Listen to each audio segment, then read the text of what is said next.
Você sabe o que é demissão por justa causa? Na demissão por justa causa, o trabalhador irá perder quase todos os seus benefícios, embora tenha o direito de receber o saldo do salário e férias vencidas. A demissão por justa causa é a possibilidade que a empresa tem de dispensar um colaborador, caso ele tenha cometido alguma falha considerada grave, de acordo com a norma trabalhista.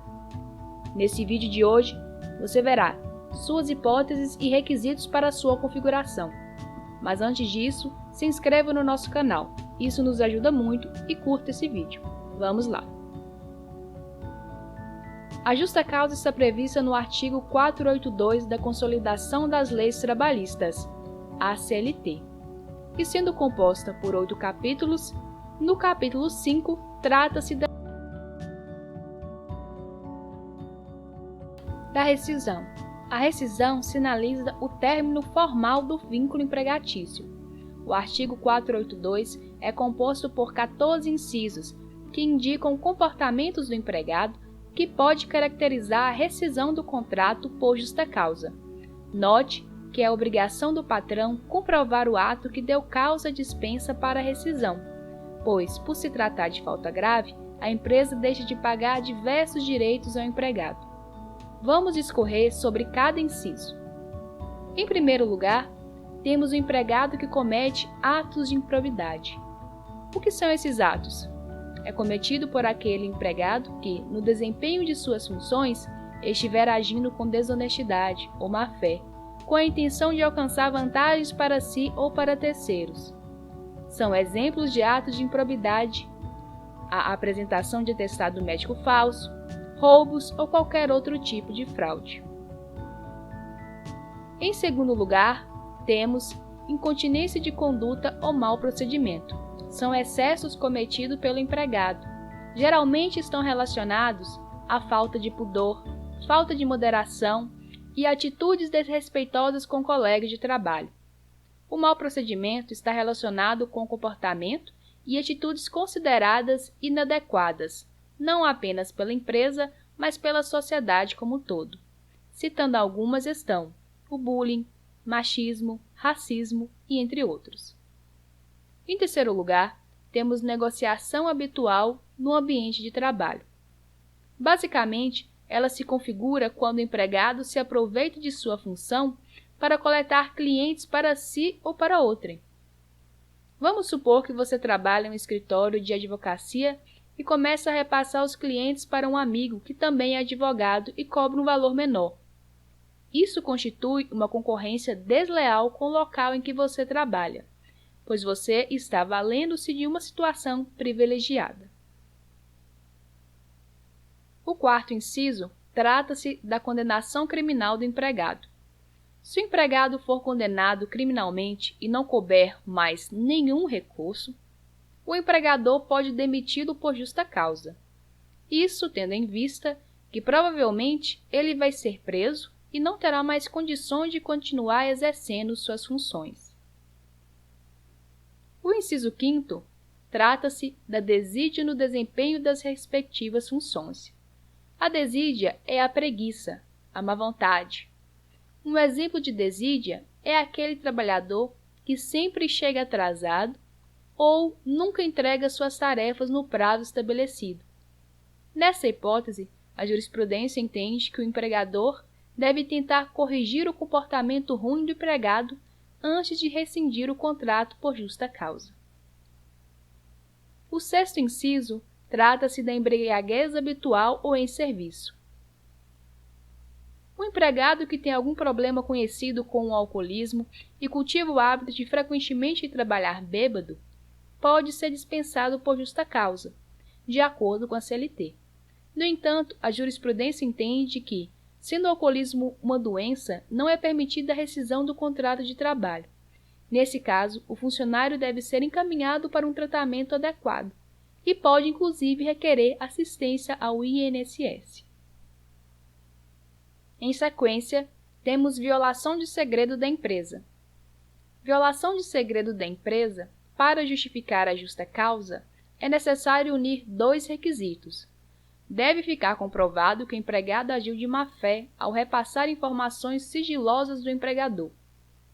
O segundo requisito para a comprovação é: o empregador precisa comprovar prejuízo em decorrência da atitude do funcionário. Ato de indisciplina ou insubordinação. O ato de indisciplina ocorre quando o empregado descumpre as regras verbais ou escritas da empresa. Desrespeitar o vestuário exigido pelos chefes e fazer uso de meio de trabalho para fins pessoais são alguns dos exemplos.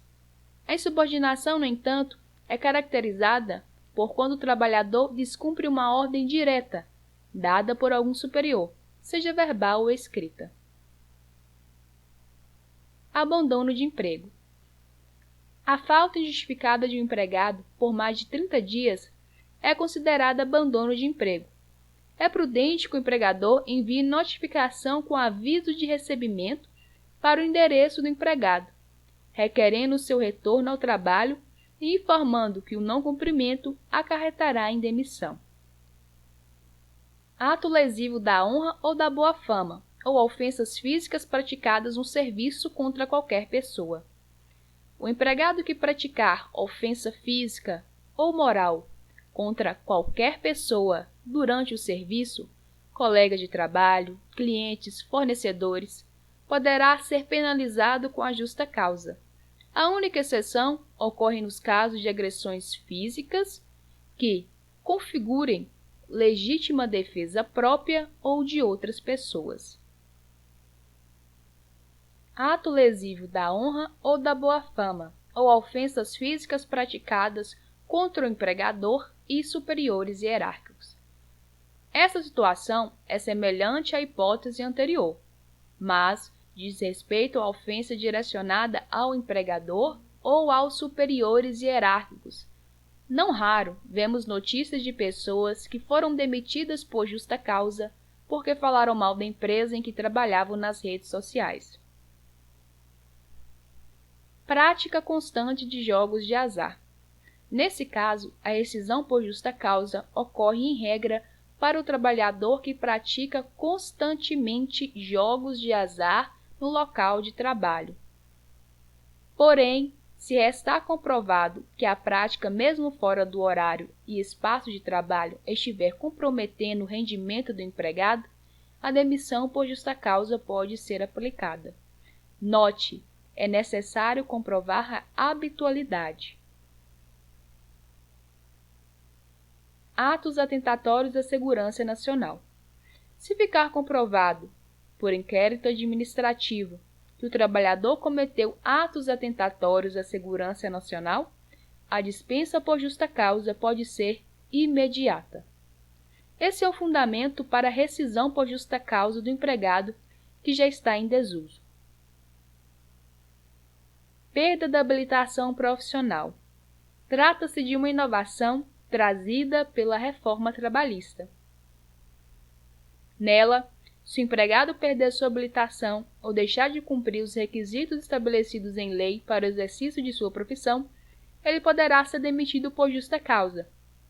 Contudo, é importante destacar, a lei também estabelece que essa situação deve ter sido causada por conduta dolosa do trabalhador, aquela em que se tem a intenção de cometer ato praticado. Portanto, o empregado que tiver sua OAB suspensa ou cassada e que tenha dado motivo para isso, poderá ser demitido por justa causa.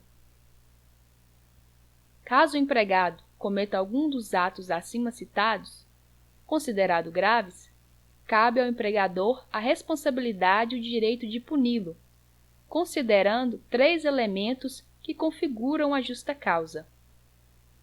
O primeiro é a gravidade. A penalidade aplicada deve corresponder ao grau de falta cometida. Havendo excesso na punição, será fator determinante na descaracterização. A atualidade. A punição deve ser aplicada em seguida à falta, ou seja, entre a falta e a punição não deve haver período longo, sob pena de incorrer o empregador no perdão tácito. No que diz respeito ao espaço de tempo, deve-se adotar o critério de punir, tão logo se tome conhecimento do ato ou fato praticado pelo trabalhador. Imediação. A imediação diz respeito à relação entre causa e efeito, ou seja, a vinculação direta entre a falta e a punição.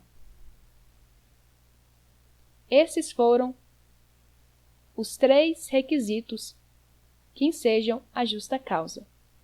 Se você chegou até aqui, peço que curta esse vídeo, comente, compartilhe. O próximo vídeo será sobre os direitos que o trabalhador deixa de receber quando é demitido por justa causa.